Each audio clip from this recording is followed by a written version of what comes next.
ਲਹੂ ਛਾਨ ਕੇ ਕਲੇਜੇ ਵਿੱਚੋਂ ਕੱਢਿਆ ਤੇ ਫਿਰ ਅਸਾਂ ਸ਼ੇਰ ਆਖਿਆ। ਲਹੂ ਛਾਨ ਕੇ ਕਲੇਜੇ ਵਿੱਚੋਂ ਕੱਢਿਆ ਤੇ ਫਿਰ ਅਸਾਂ ਸ਼ੇਰ ਆਖਿਆ। ਇਸ ਬੋਲੀ ਦੇ ਖਾਲਿਕ ਸਗੀਰ ਤਬਸਮ ਹੋਰੀ। ਉਹਨਾਂ ਦਾ ਸ਼ੇਰੀ ਸਫ਼ਰ 2010 ਦੇ ਵਿੱਚ ਸ਼ੁਰੂ ਹੋਇਆ। ਪਹਿਲਾ ਸ਼ੇਰੀ ਪਰਾਗਾ ਕੈਦੀ ਸੁਫਨੇ ਛਾਇਆ ਹੋਇਆ।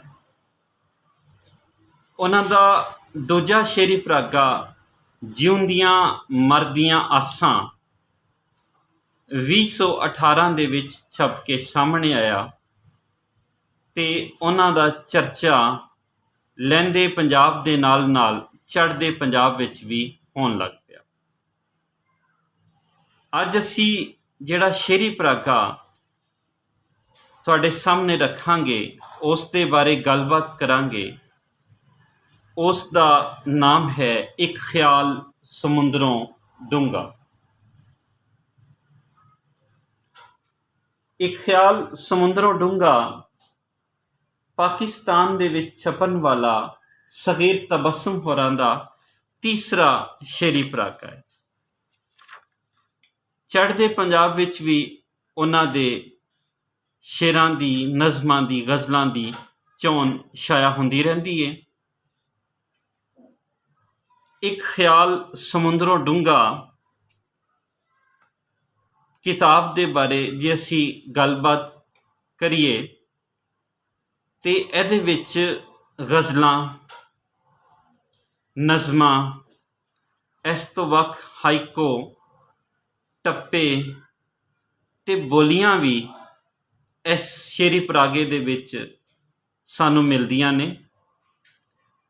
ਆਪ ਜਦੀਦ ਪੰਜਾਬੀ ਸ਼ਾਇਰੀ ਦੇ ਵਿੱਚ ਇੱਕ ਵੱਖਰੀ ਪਛਾਣ ਰੱਖਦੇ ਨੇ। ਆਪ ਦਾ ਜਿਹੜਾ ਅੰਦਾਜ਼ ਹੈ ਉਹ ਨਵੇਕਲਾ ਤੇ ਹੈ ਹੀ ਹੈ, ਪਰ ਇਸ ਦੇ ਨਾਲ ਨਾਲ ਉਹ ਅੱਜ ਦੀ ਨਜ਼ਮ, ਅੱਜ ਦੇ ਵੇਲੇ ਦੀ ਨਜ਼ਮ ਲਿਖਣਾ ਚਾਹੁੰਦੇ ਨੇ। ਇਸੇ ਲਈ ਉਹ ਕਰੋਨਾਈ ਨਜ਼ਮ ਲਿਖਦੇ ਨੇ ਤਾਂ ਆਪਣੇ ਖਿਆਲ ਅੱਜ ਦੇ ਸਮੇਂ ਦੇ ਨਾਲ ਜੋੜ ਲੈਂਦੇ ਨੇ। ਅਜੋਕੇ ਸਮੇਂ ਦੇ ਅੰਦਰ ਜੋ ਕੁਝ ਵਾਪਰ ਰਿਹਾ ਹੈ ਉਹ ਮੌਜੂ ਸਾਡੇ ਸਾਹਮਣੇ ਰੱਖਦੇ ਨੇ ਤੇ ਫਿਰ ਪੜ੍ਹਨ ਵਾਲਿਆਂ ਤੋਂ ਸਵਾਲ ਵੀ ਕਰਦੇ ਨੇ। ਉਹ ਸਵਾਲ ਸਮਾਜ ਤੋਂ ਚੁੱਕਦੇ ਵੀ ਨੇ, ਸਮਾਜ ਦੀਆਂ ਉਹਨਾਂ ਗੱਲਾਂ ਨੂੰ ਵੀ ਸਾਹਮਣੇ ਲੈ ਆਉਂਦੇ ਨੇ ਜਿਨ੍ਹਾਂ ਦੇ ਉੱਤੇ ਗੱਲ ਕਰਨਾ ਬਹੁਤ ਮੁਸ਼ਕਿਲ ਤੇ ਨਾਮੁਮਕਿਨ ਸਮਝਿਆ ਜਾਂਦਾ ਹੈ। ਕੁਝ ਨਜ਼ਮਾਂ ਉਹਨਾਂ ਦੀਆਂ ਇੱਕ ਸਤਰੀ ਨੇ, ਜਿਵੇਂ ਕਿ ਉਹਨਾਂ ਦੀ ਨਜ਼ਮ ਦੇਖੋ ਜਨਾਜ਼ਾ। ਨਜ਼ਮ ਦਾ ਸਰਨਾਮਾ ਹੈ ਜਨਾਜ਼ਾ। ਬੰਦਾ ਵੇਖ ਕੇ ਪੜ੍ਹਨੇ ਆ, ਜਨਾਜ਼ਾ ਬੰਦਾ ਵੇਖ ਕੇ ਪੜ੍ਹਨੇ ਆ। ਇੱਕ ਛੋਟੀ ਜਿਹੀ ਨਜ਼ਮ, ਲੇਕਿਨ ਇਹਦੇ ਵਿੱਚ ਤਾਸੁਰ ਜਿਹੜਾ ਹੈ ਉਹ ਬਹੁਤ ਵਧੀਆ ਹੈ। ਇਸੇ ਤਰ੍ਹਾਂ ਇੱਕ ਹੋਰ ਨਜ਼ਮ ਧਰਮ, ਇੱਕ ਸਤਰੀ ਨਜ਼ਮ ਦੱਸਣ ਤੋਂ ਡਰ ਲੱਗਦਾ ਹੈ। ਇਹਦੇ ਵਿੱਚ ਨਿੱਕੇ ਜਿਹੇ ਮਿਸਰੇ ਦੇ ਵਿੱਚ ਬਹੁਤ ਸਾਰੀਆਂ ਗੱਲਾਂ, ਮਜ਼ਹਬੀ ਸ਼ਿੱਦਤ ਪਸੰਦੀ ਦੀਆਂ ਗੱਲਾਂ, ਸਮਾਜ ਦੀ ਅਜੋਕੇ ਸਮੇਂ ਦੇ ਵਿੱਚ ਹਾਲਤ, ਸਮਾਜ ਇਸ ਤਰ੍ਹਾਂ ਕਿਉਂ ਸੋਚ ਰਿਹਾ ਹੈ, ਉਹ ਸਭ ਕੁਝ ਸਾਡੇ ਸਾਹਮਣੇ ਲਿਆ ਕੇ ਰੱਖ ਦਿੰਦੇ ਨੇ। ਉਹ ਸਵਾਲ ਕਰਦੇ ਨੇ ਕਿਉਂ, ਕੌਣ, ਕਿਵੇਂ ਹੋ ਰਿਹਾ ਸਾਰੇ ਆਲੇ ਦੁਆਲੇ। ਉਹ ਆਪਣੀ ਹੋਂਦ ਨੂੰ, ਆਪਣੀ ਪਛਾਣ ਨੂੰ ਕਦੇ ਵੀ ਵਿਸਾਰਨਾ ਨਹੀਂ ਚਾਹੁੰਦੇ। ਇਸੇ ਲਈ ਉਹਨਾਂ ਦਾ ਅੰਦਾਜ਼ ਜਿਹੜਾ ਹੈ ਉਹ ਜ਼ਿਆਦਾ ਤਗੜਾ ਹੋ ਜਾਂਦਾ ਹੈ। ਉਹ ਜੀਵਨ ਦਾ ਮਕਸਦ ਲੱਭਦਿਆਂ ਹੋਇਆ ਗੱਲ ਕਰਦੇ ਨੇ ਤੇ ਨਜ਼ਮ ਜੀਣ ਦਾ ਮਕਸਦ ਲਿਖ ਛੱਡਦੇ ਨੇ।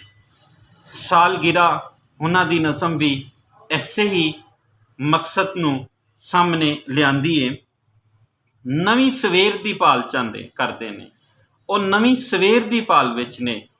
ਜਦੋਂ ਆਲੇ ਦੁਆਲੇ ਹਨੇਰਾ ਹੋਵੇ, ਜਹਾਲਤ ਦਾ, ਸ਼ਿੱਦਤ ਪਸੰਦੀ ਦਾ, ਮਜ਼ਹਬੀ ਦਹਿਸ਼ਤਗਰਦੀ ਦਾ, ਕੁੱਟਣ ਦਾ, ਤਾਂ ਫਿਰ ਇੱਕ ਸਗੀਰ ਤਬਸਮ ਵਰਗੇ ਸ਼ਾਇਰ ਨੂੰ ਨਵੀਂ ਸਵੇਰ ਦੀ ਭਾਲ ਏ, ਨਵੇਂ ਚਾਨਣੇ ਦੀ ਭਾਲ ਏ। ਉਹ ਐਸੇ ਹੀ ਭਾਲ ਨੂੰ ਅਗਾਂਹ ਤੋਂ ਅਗਾਂਹ ਲਿਜਾਣਾ ਚਾਹੁੰਦੇ ਨੇ, ਔਰ ਇਹੀ ਚਾਨਣਾ ਜਿਹੜਾ ਹੈ ਉਹ ਸਾਡੇ ਜ਼ਿਹਨਾਂ ਦੇ ਵਿੱਚ ਵੇਖਣਾ ਚਾਹੁੰਦੇ ਨੇ। ਉਹਨਾਂ ਦੀਆਂ ਕੁਝ ਨਜ਼ਮਾਂ ਸ਼ਖਸੀ ਵੀ ਨੇ, ਜਿਹੜੀਆਂ ਕਿਸੇ ਨੂੰ ਡੈਡੀਕੇਟ ਕੀਤੀਆਂ ਗਈਆਂ ਨੇ, ਉਹਨਾਂ ਦੇ ਹਵਾਲੇ ਨਾਲ ਲਿਖੀਆਂ ਗਈਆਂ ਨੇ। ਨੋਸਟੈਲਜੀਆ ਉਹਨਾਂ ਦੀਆਂ ਨਜ਼ਮਾਂ ਦੇ ਵਿੱਚ ਛਾ ਜਾਂਦਾ ਹੈ।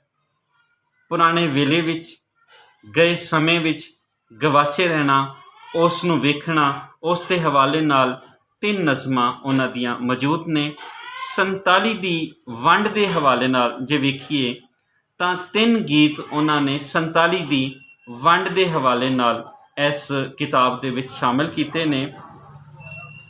ਰੁਕ ਜਾਂਦਾ ਏ ਅੱਖ ਦੇ ਵਿੱਚੋਂ ਡੁੱਲਦਾ ਨਹੀਂ, ਰੁਕ ਜਾਂਦਾ ਏ ਅੱਖ ਦੇ ਵਿੱਚੋਂ ਡੁੱਲਦਾ ਨਹੀਂ, ਜਿਹੜਾ ਮੰਜ਼ਰ ਵੇਖ ਲਵਾਂ ਉਹ ਭੁੱਲਦਾ ਨਹੀਂ, ਜਿਹੜਾ ਮੰਜ਼ਰ ਵੇਖ ਲਵਾਂ ਉਹ ਭੁੱਲਦਾ ਨਹੀਂ। ਅਸੀਂ ਇਸ ਸ਼ੇਰ ਤੋਂ ਅੰਦਾਜ਼ਾ ਲਾ ਸਕਦੇ ਹਾਂ ਕਿ ਉਹਨਾਂ ਕੋਲ ਜਿਹੜਾ ਮੁਸ਼ਾਹਿਦਾ ਹੈ ਉਹ ਬਹੁਤ ਤਗੜਾ ਹੈ।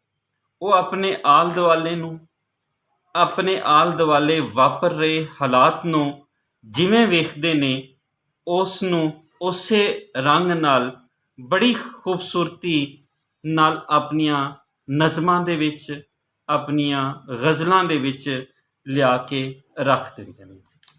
ਆਸ ਦਾ ਦੀਵਾ ਉਹ ਕਦੇ ਵੀ ਬੁੱਝਣ ਨਹੀਂ ਦਿੰਦੇ। ਉਹਨਾਂ ਦੀਆਂ ਕੁਝ ਸ਼ੇਰੀ ਮਿਸਾਲਾਂ ਤੁਹਾਡੇ ਸਾਹਮਣੇ ਰੱਖਦੇ ਹਾਂ। ਇੱਕ ਦੀਵਾ ਬਲਿਆ ਆਸ ਦਾ, ਸਫਾ ਨੰਬਰ 23 ਤੇ ਨਜ਼ਮ ਹੈ, ਉਹਦੇ ਕੁਝ ਸ਼ੇਰ। ਇੱਕ ਦੀਵਾ ਬਲਿਆ ਆਸ ਦਾ, ਕੋਈ ਮਾਰ ਕੇ ਫੂਕ ਬੁਝਾਉਂਦਾ, ਇੱਕ ਲਹੂ ਪੀਂਦਾ ਹੈ ਧਰਤ ਦਾ, ਇੱਕ ਮਾਸ ਬਦਨ ਦਾ ਖਾਂਦਾ, ਇੱਕ ਖੌਫ ਸਮੁੰਦਰ ਪਾਰ ਦਾ, ਇੱਕ ਖੌਫ ਮੁਨਾਫਕ ਯਾਰ ਦਾ, ਇੱਕ ਖੌਫ ਮੁਨਾਫਕ ਯਾਰ ਦਾ, ਕੋਈ ਰੋਜ਼ ਕਲੇਜਾ ਚੀਰਦਾ, ਕੋਈ ਜਾਨ ਤਲੀ ਤੇ ਵਾਰਦਾ। ਅਸਾਂ ਜੰਮਦਿਆਂ ਨਾਲ ਗਵਾਚ ਗਏ, ਸਾਡਾ ਕਿਸੇ ਨਾ ਪੁੱਛਿਆ ਹਾਲ, ਕੱਲ ਸੁੱਟੇ ਦਾਣੇ ਲੋਭ ਦੇ, ਸੁੱਟੇ ਦਾਣੇ ਲੋਭ ਦੀ ਅੱਜ ਸੁੱਟਿਆ ਉੱਤੇ ਜਾਲ।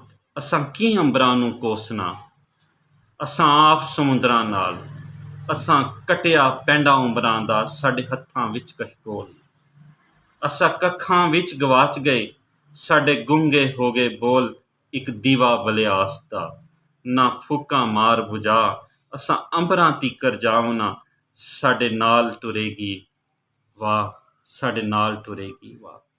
ਇਸੇ ਤਰ੍ਹਾਂ ਅਸੀਂ ਵੇਖਦੇ ਹਾਂ ਕਿ ਉਹਨਾਂ ਦੀ ਨਜ਼ਮ, ਕਰੋਨਾਈ ਨਜ਼ਮ, ਜਿਸ ਦੇ ਹਵਾਲੇ ਨਾਲ ਤੁਹਾਡੇ ਨਾਲ ਗੱਲ ਵੀ ਕੀਤੀ, ਉਹ ਕਰੋਨਾਈ ਨਜ਼ਮ ਦੇ ਵਿੱਚ ਕੀ ਕਹਿੰਦੇ ਨੇ। 70 ਮਾਵਾਂ ਤੋਂ ਵੱਧ ਕੇ ਪਿਆਰ ਕਰਨ ਵਾਲਿਆ, 70 ਮਾਵਾਂ ਤੋਂ ਵੱਧ ਕੇ ਪਿਆਰ ਕਰਨ ਵਾਲਿਆ, ਮੇਰਿਆ ਸੋਹਣਿਆ ਰੱਬਾ ਕੀ ਹੋਇਆ। ਸਦੀਆਂ ਮਗਰੋਂ ਇੰਜ ਰੁੱਸਿਆ ਏ, ਮੁੜ ਕੇ ਸਾਨੂੰ ਤੱਕਿਆ ਹੀ ਨਹੀਂ, ਰੱਬਾ ਇੰਜ ਨਾ ਕਰ। ਇਸ ਵਰੇ ਤੇ ਸਾਰੀ ਦੁਨੀਆ ਡਰਦੀ ਬੁੱਕਲ ਮਾਰ ਕੇ ਕਿਧਰੇ ਕੰਧਾਂ ਉੱਲੇ ਲੁਕੀ ਪਈ ਏ। ਇੰਜ ਲੱਗਦਾ ਏ ਡੁੱਬਿਆ ਸੂਰਜ ਮੁੜ ਨਹੀਂ ਚੜ੍ਹਨਾ, ਜਿੰਦੜੀ ਸਭ ਦੀ ਮੁੱਕੀ ਪਈ ਏ। ਰੱਬਾ ਮੇਰਿਆ ਸੋਹਣਿਆ ਰੱਬਾ ਇੰਜ ਕਰ, ਵੇਖ ਤੇ ਸਹੀ ਨਿੱਕੀਆਂ ਨਿੱਕੀਆਂ ਰੋਂਦੀਆਂ ਅੱਖਾਂ, ਚਿੱਟੀਆਂ ਦਾੜੀਆਂ ਵਾਲੇ ਬਾਬੇ, ਹੰਝੂਆਂ ਦੇ ਵਿੱਚ ਭਿੱਜੀਆਂ ਚੁੰਨੀਆਂ, ਮਸਜਿਦ ਮੰਦਰ ਜ਼ਾਹਿਰ ਅੰਦਰ ਇਲਮ ਸਮੁੰਦਰ, ਧਾੜਾ ਮਾਰਦੇ ਤੇਰੇ ਦਰ ਤੇ ਡਿੱਗ ਪਏ ਨੇ। ਰੋ ਰੋ ਲਹੂ ਦੇ ਹੰਝੂਆਂ ਅੰਦਰ, ਸਿਰ ਤੋਂ ਲੈ ਕੇ ਪੈਰਾਂ ਤੀਕਰ ਭਿੱਜੇ ਪਏ ਨੇ। ਹੁਣ ਤੇ ਮੰਨ ਜਾ ਮੇਰਿਆ ਰੱਬਾ, ਬਸ ਕਰ ਮੇਰਿਆ ਸੋਹਣਿਆ ਰੱਬਾ, ਬਸ ਕਰ ਮੇਰਿਆ ਸੋਹਣਿਆ ਰੱਬਾ। ਭਾਵੇਂ ਇਸ ਤੋਂ ਅਗਲੀ ਨਜ਼ਮ ਦੈਰੀਏ ਹੈ। ਫਿਰ ਇਸੇ ਤਰ੍ਹਾਂ ਇੱਕ ਮਸੀਤ 'ਚ ਬੰਬ ਧਮਾਕੇ ਤੋਂ ਬਾਅਦ ਦੀ ਨਜ਼ਮ, ਮਜ਼ਹਬੀ ਦਹਿਸ਼ਤਗਰਦੀ ਦੇ ਹਵਾਲੇ ਨਾਲ, ਉਸ ਨਜ਼ਮ ਦਾ ਨਾਮ ਹੈ ਰੱਬਾ ਕਿੱਥੇ ਸੈਂ। ਰੱਬਾ ਤੇਰੇ ਘਰ ਦੇ ਅੰਦਰ, ਰੱਬਾ ਤੇਰੇ ਘਰ ਦੇ ਅੰਦਰ ਰਾਤੀ ਕਾਫਰਾਂ ਅੱਤ ਮਚਾਈ, ਥਾਂ ਥਾਂ ਖਿਲਰੇ ਮਾਸ ਦੇ ਟੋਟੇ। ਰੱਬਾ ਤੇਰੇ ਘਰ ਦੇ ਅੰਦਰ ਰਾਤੀ ਕਾਫਰਾਂ ਅੱਤ ਮਚਾਈ, ਥਾਂ ਥਾਂ ਖਿਲਰੇ ਮਾਸ ਦੇ ਟੋਟੇ। ਕੰਧਾਂ ਲਹੂ ਲਹਾਨ, ਹੱਸਦਾ ਰਿਹਾ ਸ਼ੈਤਾਨ, ਕਿੱਥੇ ਸੈਂ ਰੱਬਾ ਕਿੱਥੇ ਸੈਂ। ਤੁਸੀਂ ਦੇਖੋ ਉਹਨਾਂ ਦੀਆਂ ਨਜ਼ਮਾਂ ਦੇ ਵਿੱਚ ਇੱਕ ਖਾਸ ਤਾਸੁਰ ਜਿਹੜਾ ਜ਼ਿਹਨ ਨੂੰ ਟੁੰਬਦਾ ਹੈ, ਜਿਹੜੇ ਤੁਹਾਡੇ ਖਿਆਲਾਂ ਨੂੰ, ਤੁਹਾਡੀਆਂ ਸੋਚਾਂ ਨੂੰ ਨਿਖਾਰਦਾ ਹੈ। ਫਿਰ ਇਸੇ ਤਰ੍ਹਾਂ ਉਹਨਾਂ ਦੇ ਕੁਝ ਟੱਪੇ ਤੁਹਾਡੇ ਨਾਲ ਸਾਂਝੇ ਕਰਨਾ। ਤਾਲੇ ਤਾਲੇ ਤਾਲੇ ਪਲ ਵੀ ਨਹੀਂ ਰੁਕਦੇ, ਅੱਖੀਆਂ ਦੇ ਪਰਨਾਲੇ ਤਾਲੇ ਤਾਲੇ ਤਾਲੇ। ਸਾਫ਼ ਕਰਾ ਲਓ ਜੀ ਦਿਲ ਨੂੰ ਲੱਗੇ ਜਾਲੇ, ਤਾਲੇ ਤਾਲੇ ਤਾਲੇ। ਫਿਰ ਡੋਈ ਡੋਈ ਡੋਈ ਸੁਰਖੀ ਅੱਖੀਆਂ ਦੀ ਕਜਲੇ ਨਾਲ ਲਕੋਈ, ਤੇ ਡੋਈ ਡੋਈ ਡੋਈ ਦਿਲ ਦੀਆਂ ਕਬਰਾਂ ਤੇ ਧਾੜਾ ਮਾਰ ਕੇ ਰੋਈ।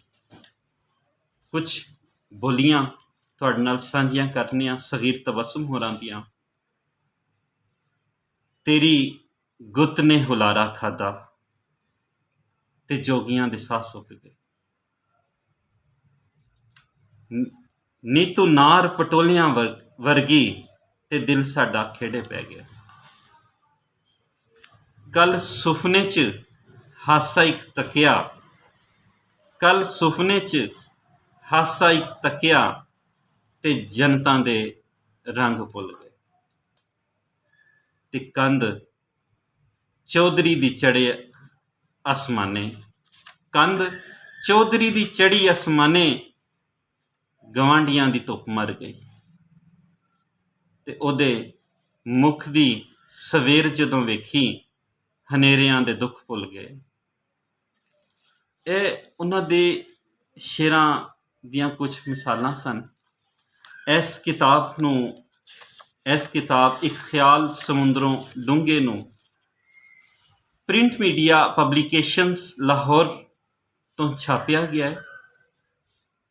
ਕਿਤਾਬ ਦੇ ਕੁੱਲ ਸਫ਼ੇ 168 ਨੇ ਤੇ ਇਸ ਦਾ ਮੁੱਲ 600 ਰੁਪਇਆ। ਜਦੀਦ ਪੰਜਾਬੀ ਸ਼ਾਇਰੀ, ਅੱਜ ਦੇ ਸਮੇਂ ਦੀ ਸ਼ਾਇਰੀ ਨੂੰ ਪੜ੍ਹਨ ਵਾਲਿਆਂ ਵਾਸਤੇ ਇੱਕ ਵਧੀਆ ਕਿਤਾਬ ਲੱਗੇਗੀ।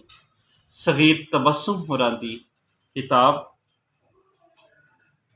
ਇੱਕ ਖਿਆਲ ਸਮੁੰਦਰੋਂ ਡੂੰਘਾ। ਸਗੀਰ ਤਬਸਮ ਹੋਰੀ ਕਿਸੇ ਡੂੰਘੀਆਂ ਸੋਚਾਂ ਦੇ ਵਿੱਚ ਸਮੁੰਦਰ ਦੇ ਕੋਲ ਹੀ ਨੇ। ਤੁਸੀਂ ਦੇਖੋ ਉਹਨਾਂ ਦੀ ਸ਼ਾਇਰੀ। ਅੱਜ ਵੀ ਮੇਰੇ ਨਾਲ ਖੜਾ ਏ ਇੱਕ ਤਸਵੀਰ ਪੁਰਾਣੀ ਅੰਦਰ। ਇਹ ਉਹਨਾਂ ਦੀ ਸ਼ਾਇਰੀ ਦੀਆਂ ਕੁਝ ਝਲਕੀਆਂ, ਕੁਝ ਮਿਸਾਲਾਂ ਤੁਹਾਡੇ ਸਾਹਮਣੇ ਕੀਤੀਆਂ ਗਈਆਂ। ਸਗੀਰ ਤਬਸਮ ਹੋਰੀ ਚੰਗੇ ਪੰਜਾਬੀ ਸ਼ਾਇਰ ਤੇ ਚੰਗੇ ਪੰਜਾਬੀ ਨਕਾਦ ਵੀ ਨੇ। ਖੋਜ ਪਰਖ ਦੇ ਹਵਾਲੇ ਨਾਲ ਵੀ ਉਹ ਕੰਮ ਕਰਦੇ ਰਹਿੰਦੇ ਨੇ। ਇਹ ਉਹਨਾਂ ਦਾ ਸ਼ੇਰੀ ਪਰਾਗਾ ਜਿਹੜਾ ਤੁਹਾਡੇ ਨਾਲ ਸਾਂਝਾ ਕੀਤਾ ਗਿਆ। ਉਹਨਾਂ 'ਤੇ ਗੱਲਬਾਤ ਦੋਸਤੇ ਬਾਰੇ ਤੁਹਾਡੇ ਨਾਲ ਸਾਂਝੀ ਕੀਤੀ ਗਈ। ਇੱਕ ਖਿਆਲ ਸਮੁੰਦਰੋਂ ਡੂੰਘਾ।